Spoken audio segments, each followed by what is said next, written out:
Jersey is, it's not the trash can that everybody calls it.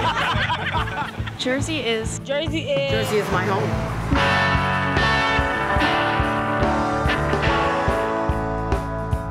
I'm from Plainsboro, New Jersey. Asbury Park, New Jersey. Jersey is my home. You took my answer.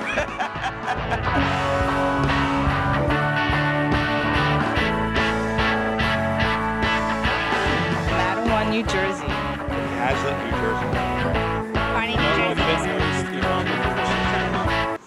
If you could look into the camera and tell us your name and where you're from. This is New Jersey.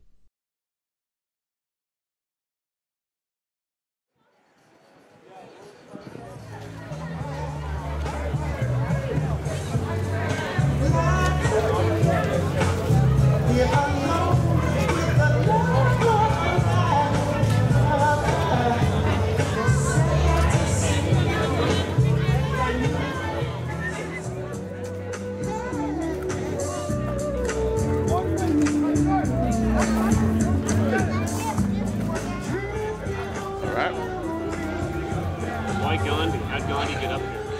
All right, I gotta take it back a number of years. About 6 years ago, actually it was 7 years ago, I was renting a space out of here. At the time, I didn't have the best relationship with the people who were in charge of the building.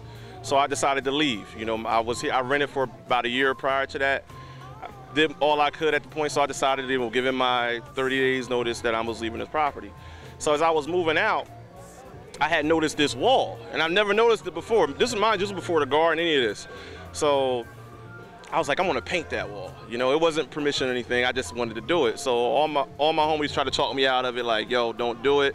I was like, no, I'm gonna paint an image of Gandhi. Like, I'm doing this to like say something, not just to be reckless. You know what I mean? Like, I wanna say something with it. If I'm gonna take this kind of risk, and at least gotta convey some type of message.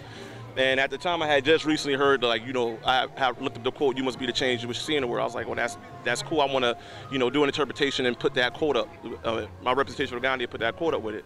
So I came out here Easter Sunday, 2008, Easter Sunday, and I painted the whole wall in about 5-6 hours. You know, it was like 30 degrees. I fell off the ladder. Like, it was brutal, man. I beat myself up to get that wall done. And police came up to me a few times, questioned me. I, you know, told them that, you know, I was doing it for the community, which I was. I just didn't tell them anything about permits on it because I didn't have any. But I kept it as honest as I possibly could. And I pulled it off. But nothing happened. Like, nobody like caused a big stir, because at the time, you know, there was nothing. There was no art up. There was no garden. There was just this one wall, and this was always considered a dope block. You know, for long as I've been around, it's always been the block where you came to get high and make money. And hey, we all know what happens here. But at that time, like, to have any type of painting up there, nobody gave a shit. So I later linked up with another artist by the name of Love One, and we went around to see a trend, just taking walls and doing them guerrilla style, just like the Gandhi. You know, and 3 years in, the first mural got vandalized. Someone threw white paint all over it. And so me and Love came out here that following day and redid the mural. Took about 3-4 hours to do it. We did it really quickly. So a year later, you know, the formation of Sage Coalition happens. And that's when I decided, like, okay, I'm gonna redo the wall one final time and do it the way I always wanted to do it, because now I got the time and I don't have to rush it. I don't have to do it under the clock. I can take my time on it. So I started laying this out in September 2012, right as we were starting this project, Windows of Soul. And I just worked over the next couple months until it got to the point where I wanted it. I just, like, a few hours here, a few hours there, you know, just chipped away at it. I didn't have to rush this time. And this is exactly what I wanted to say. Yeah.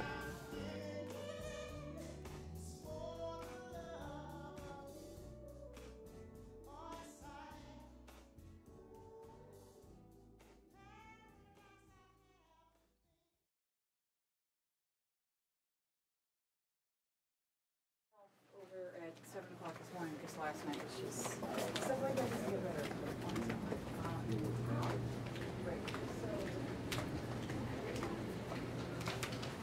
So this wonderful pile of phones that you see over here, we actually used to do our vacant property survey.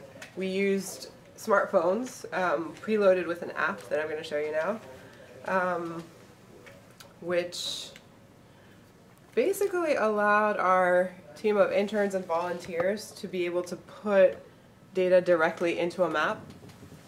So we went We went around to every parcel, every block in the city, looked at every parcel, and basically took detailed observations for the vacant ones. But ultimately, after moving a lot quicker than we thought we were going to move, we now have a complete data set of every parcel in the city. And by parcels, we mean tax lots. So certain buildings are going to be multiple tax lots. Certain vacant lots are actually multiple tax lots. So we took a reading for every single tax lot in the city. So this is the neighborhood that we're in right now.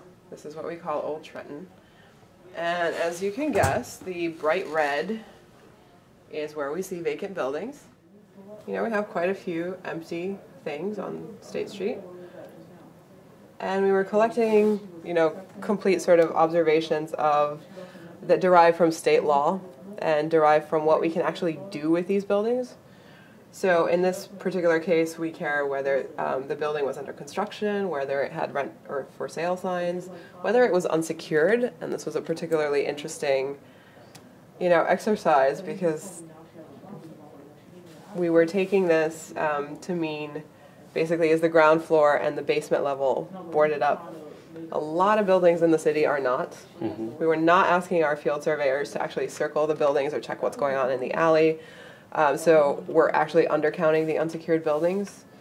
But even so, we have quite a few unsecured buildings that, you know, we were just able to see from the street. There is something going on in there. Animals, again, most of the time we were surveying during the daytime, but oftentimes a neighbor would tell us, oh yeah, there's, you know, raccoons and possums living in that one. So all these readings, you know, we've now put together into a database that we can query any way that we want. We're going to be able to publish this on an interactive website so that people can actually see what's going on in their communities and take some kind of action. And we're going to turn it over to the City of Trenton so that they can actually, you know, take more strategic redevelopment decisions and be able to see where to target their resources. And it's kind of amazing. This big parcel right here, this big blue one, is City Hall. So City Hall, right across from City Hall, all these boarded up buildings and vacant lots. If you look at the State House, it's you know, where the governor is, where the legislature is, everybody that makes decisions about the state of New Jersey meets there. And within view of it, along this street, these streets, just if you look at the concentration of vacant buildings right here, and this is just really a block and a half away from the State House, it's really kind of amazing, and it says something about us as a state, that this level of disinvestment and abandonment can exist literally within sight of the place where everybody in the state makes decisions. Another thing to notice is just how much of the urban fabric has been ripped up for parking lots, which is this gray stuff.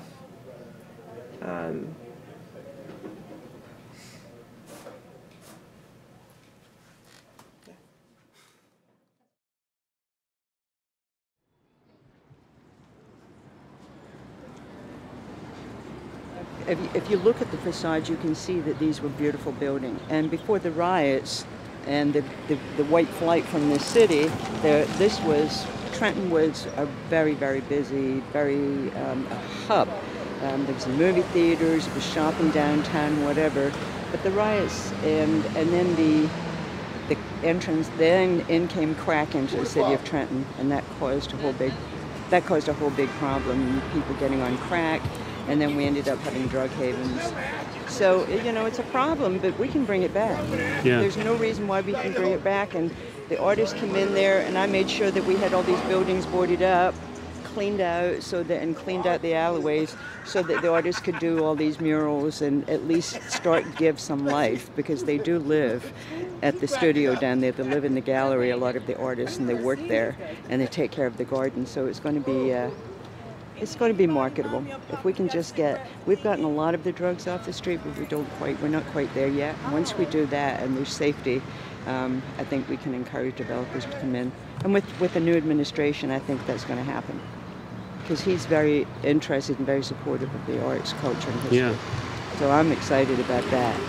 Hi, how you doing? Hi, good. have you noticed a change in this street since the artists moved in and they've got the Gandhi Garden? You've noticed a change? Because I know there used to be a lot of heroin traffic and everything on this street.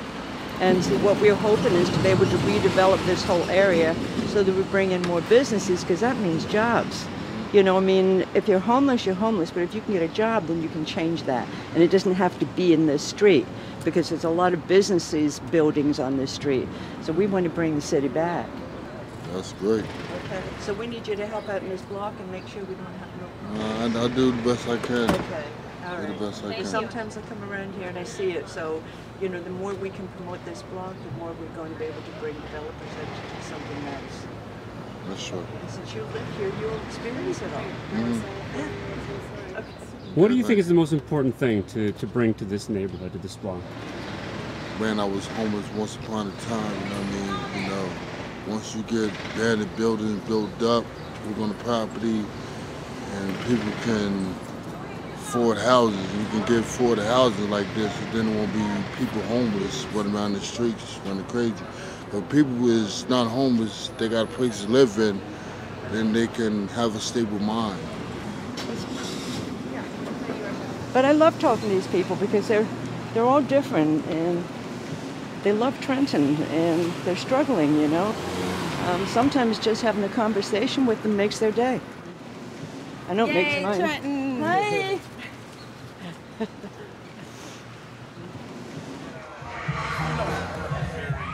The thing about what we're doing, you can do anywhere. There's a lot of hoods in the world. You could take this anywhere. Like, you want to change things, you have to support the arts. You have to infuse that. You have to give people a basis of culture. Without that, you have nothing. Because they call this the block of hopelessness, yo. You guys would have never been over here a few years ago. I guarantee you, unless you was out here copping dope, straight up and down. You know what I'm saying? That's the only time you've seen people like y'all over here. All of it, you know what I'm saying? Like, I was even a foreigner here, man, because this shit was live. Like, it was crazy. Like, you have no idea the level it was on because nobody cared. Nobody cared.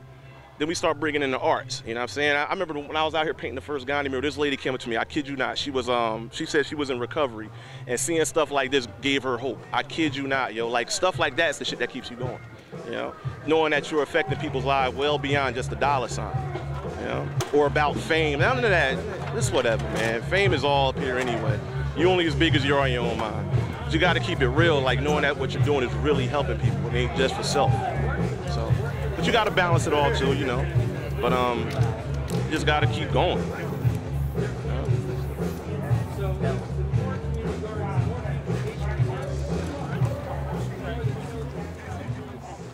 We're walking right now through the backsides of a series of projects that were developed in the mid-1990s. Prior to that, about 80% of the neighborhood we're in, the old Trenton neighborhood, was abandoned. And right now, a number of these units over here are getting rehabbed. A number of these units, they're still in pretty decent shape. And as you can look in front of us, where we'll get to in a second, there's still quite a bit of abandonment. But the good news is that there are a series of projects coming up to help to transform some of these buildings into new rehabbed commercial and residential facilities. Right here, this brick building is a former carriage house. The house that it belonged to no longer exists. But what we're about to do here, Isles working with the Trenton Downtown Association and the Sage Coalition, which is an artist group, we're going to turn this into a mini maker space. So there'll be some fabrication going on in here, some arts, and we hope it does so well that we outgrow it very quickly, and then this will then remain as some small-scale community facility. But the design is underway right now, so we'll be working on this over the coming year, hopefully occupy it within 12 months or so. I have an innate sense of fairness, and I look around and I see a lot of unfairness, and I am drawn to working with people to make sure that they are in a situation that they feel comfortable in. It pains me to see the inequality that we have in our society, on one hand. On the other hand, I love historic buildings, I love historic neighborhoods, and I love beauty, and I see beauty everywhere, and I think Trenton is a very beautiful place, and a lot of people just aren't able to peel back the layers of the onion to see it. So that's how I ended up doing this. It just is what I think I'm supposed to be doing. It brings me great personal satisfaction to do it, and my happiest days at work are the days when I've made a difference for somebody else. I don't, yeah. This typifies the condition that we see in some of these places where they're not secured. There's a lot of dumping. These 2 units in particular have a lot of drug activity in them. Okay. Yeah. And just here behind Julia is is Marvin's garden. Yeah. Isles supports this, you know, but it's really his own garden. He really does all the work. Hey. Yeah, this is one of the about 60 school and community gardens that Isles supports throughout the city. So again, we don't own or maintain them. We work with gardeners and we provide them with the tools and technical assistance that they need to maintain their gardens over time. So we help people get access to city land, city water, fencing, tilling, seeds, plants. It really depends on what people need. We've also expanded into helping people sort of on an ongoing basis with education. So we've had a series of workshops, and we've just started the incubator garden to assist those who may not feel like they have a green thumb yet, develop a green thumb so they can go out and start their own gardens or join other existing gardens. But this is a really beautiful example of what the community gardening movement in Trenton looks like. So these 3 units were abandoned as recently as 4 years ago. 2 of them Isles rehabbed and sold in 2010. One of them was rehabbed and sold in 2012. And then across the street, you've got another building that was rehabbed and sold just a few years ago. And at the end of the block, there are 5 or 6 units that were rehabbed in the early 2000s. So as we walk around the neighborhood, you can see that we're working as quickly as we can to turn all of these abandoned properties into for sale or rental opportunities for new people coming into the neighborhood or people who live elsewhere in substandard housing that they don't want to be in anymore. 315 right here is a great example. The family who lives there lived 2 blocks over, and when they saw this start under construction, they said, I want to live there. And lo and behold, now they live there. Everybody deserves a fair shake in this world, and that our society is too focused on what you're born with as opposed to who you're born as, the kind of person that you are, and I try my hardest to overcome that.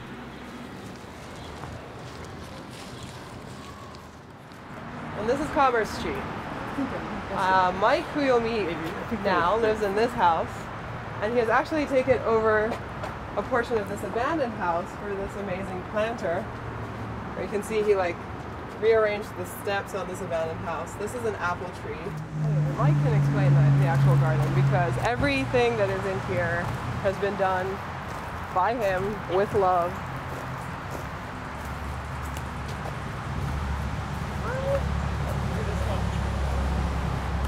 My name is Mike Hollywood, and I moved here in early January. Actually, I didn't move here in early. I bought this property in early January, and it was boarded up like this one, and we basically fixed everything up.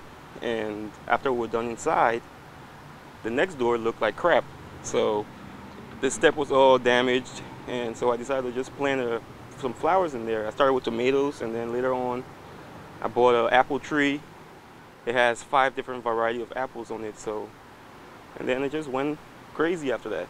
I got peppers, everything else, collard greens. I got a pineapple. So when you moved in, what was in that lot? It was all grass and poison ivy and everything else that you didn't want to be there, really. You got needles, and people who didn't really belong around would come and hide in there and do stuff. And I got kids that basically play around here, so we decided to contact the neighbors and try to see what we could do to make it better. And we try hard. Every week we get volunteers on Saturdays from Sage Coalition, from Isles, and they come out here and we try to show the kids how to farm, garden, plant stuff, and it's a lot of fun for them. As you can see, we're fighting the weeds, but it's an ongoing battle in gardening. You always got to be aggressive with the weeds. Definitely. In life too. In life, yeah, that's true. I just love it, When I wake up, when I go to work, I can't wait to come home just to water my plants, just to come and see the progress. You always see something different. Every time you come, you see something different. And it's just a kind of high for me. And we try to be a positive role model to the community, you know. And what will you do with the crops besides eating them for yourself? Will you distribute them to friends? Yeah, when they're ready, we'll have maybe the neighbors come over just to, you know what I mean, see what it's, you know what I mean, when you put in effort, positive effort towards something, there's always a reward, you know what I mean, and this is just literal. What do you think of Trenton? Trenton. I think Trenton can be better. It's not a great place. I mean, I live in Trenton. I hate to put Trenton down, but with people like us, John and Sage and Isles, I think little by little we can make it a better place and get the people what's the word? Move away from negativity, you know what I mean? The drugs. I mean, those things are in the environment that's very difficult to get rid of, but I think little by little, with what we do, we can give people another look to things, you know? So hopefully it's gonna get better.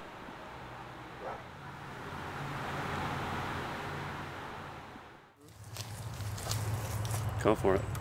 What am I saying? Well, where are we? All right, so we are on Spring Street. Spring Street was historically one of the centers of Black civic life, one of the few neighborhoods that they were allowed to move into. So basically everyone who was everyone lived here. And you can see some of the buildings around here are absolutely beautiful. So here we are on a vacant building, on the lot in front of a vacant building that is really majestic and beautiful. It was, we've heard, attached in some way to the abandoned church next door when it was a Presbyterian church. You can't really quite see from here, but it's a magnificent, beautiful church. And we heard that this was actually a home for the older folks that had been congregation members to basically live out their days in peace and comfort and with these beautiful trees on their lawn. And now this property is actually used for training police dogs, completely vacant. There have been, I mean, many people recognize that it is a beautiful property and they want to do something with it. It's just a matter of combining the resources and, you know, making sure that something actually happens here. For the time being, though, it's vacant. And what you see over here is a little neighborhood art project that we're doing around the city. It's myself and some partners in crime. It's putting up swings made from the wood of the Trenton Makes Bridge. So it is, you know, we got these boards when they rehabbed the bridge. They took the old boards down, and so we put swings in vacant spaces. It adds a kind of playfulness to it. We're doing it all around the city. There are several around town, and it's just kind of become a game among the people that are civically engaged in Trenton to try to guess where the swings are. So this is one of them. There are a few more around town. We're hoping to do a lot more. What's one thing you know for certain is true?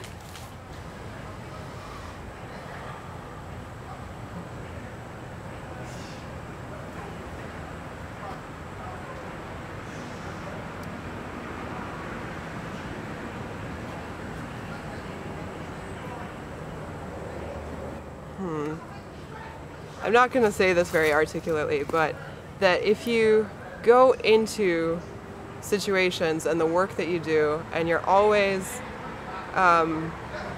respectful of people, you're always in the moment and aware of the things around you, that you will be able to do work that touches people and really has a transformative effect on the context that you're in. And if you're really genuine about what you're doing and how you're doing it, that's kind of the glue and the energy and the alchemy that makes things happen.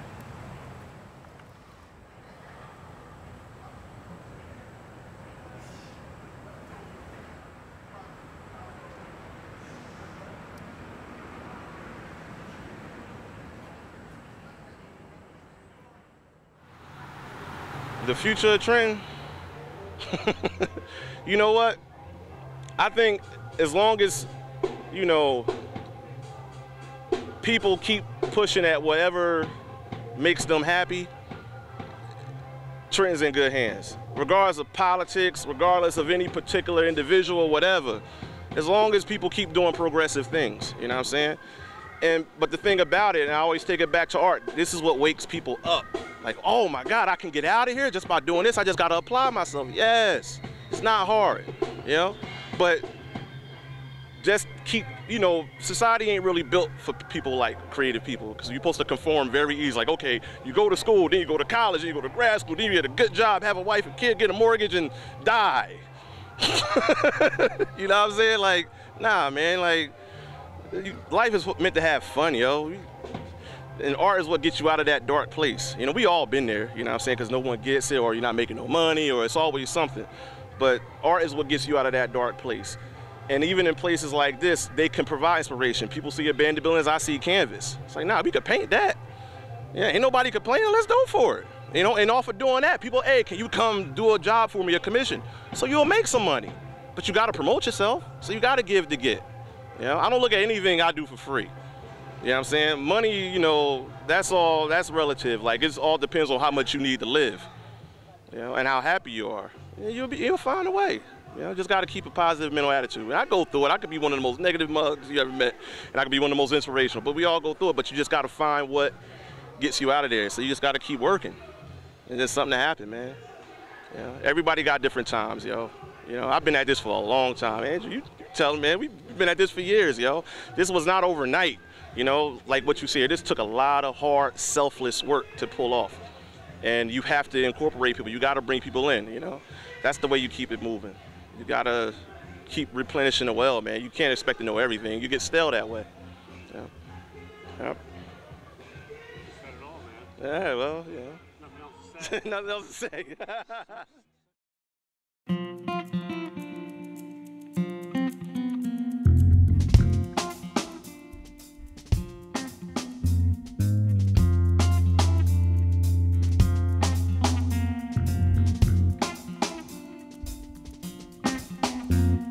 We are exactly what you see, bruised and scraped up knees. Still we find our way. Some come as quickly as they go. Some choose their own roads, but still they find their way. And God knows how hard it is to lose. Pray to whichever one you choose, that you will find your way. Now we find our way. Now we find our way. Now we find our way. Now we find our way. Now we find our way.